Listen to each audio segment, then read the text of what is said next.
আমার অনেক আত্মীয় স্বজন বন্ধু বান্ধব ফেসবুকে খুব আসক্ত। তারা আমাকে জিজ্ঞেস করেছে আমি কিভাবে ফেসবুকের আসক্তি থেকে মুক্তি পেলাম। আমি হলাম ফেসবুকের পোকা। 2008 সাল থেকে নিয়মিত ফেসবুকের ব্যবহার করি এবং আমার কাজের চাইতে ফেসবুকের কাজ নিয়ে বেশি ব্যস্ত থাকি। সারাদিন ব্যস্ত থাকি, এমনভাবে মনে হয় যে ফেসবুকে যেন আমার ব্যবসা, ফেসবুকে যেন আমার মনে আয় রোজগারের মাধ্যম। আসলে কিছুই না। 2008 সাল থেকে এমন ফেসবুকে আসক্ত হওয়ার কারণে আমার ওয়াইফ খুব শঙ্কিত ছিল যে আমার ব্যবসা বাণিজ্য, আমার জীবনের অন্য অন্য অংশগুলো হয়তো ক্ষতিগ্রস্ত হবে। তার পরামর্শে আমি এখন বুঝতে পেরেছি ফেসবুকে আসল সমস্যা না। ফেসবুকে আপনি অনেক ব্যবহার করবেন, সেটাও কোনো সমস্যা না। ফেসবুকের সবচেয়ে বড় সমস্যা হলো ফেসবুকে পোস্ট দেওয়ার পরে যদি আপনার পরিজন, আপনার আশেপাশে পরিচিত বন্ধু এবং যারা পরিচিত তারা যদি থাকে, তাদের নিয়ে কিন্তু আপনি সবচেয়ে বেশি শঙ্কিত থাকেন।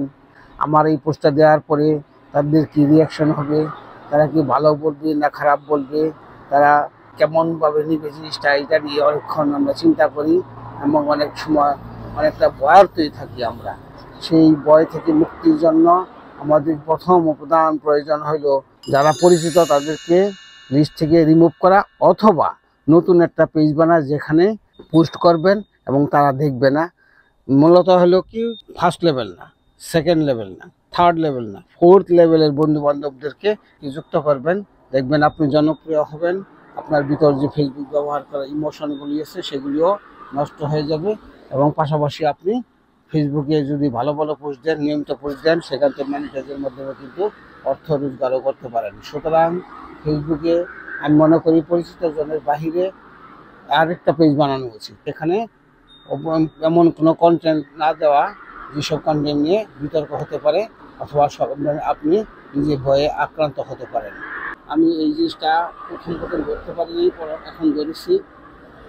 আমি এখন আমার প্রফেশনাল এবং অফিসিয়াল পেজে কোনো কিছু দিই না অফিসের বাইরে।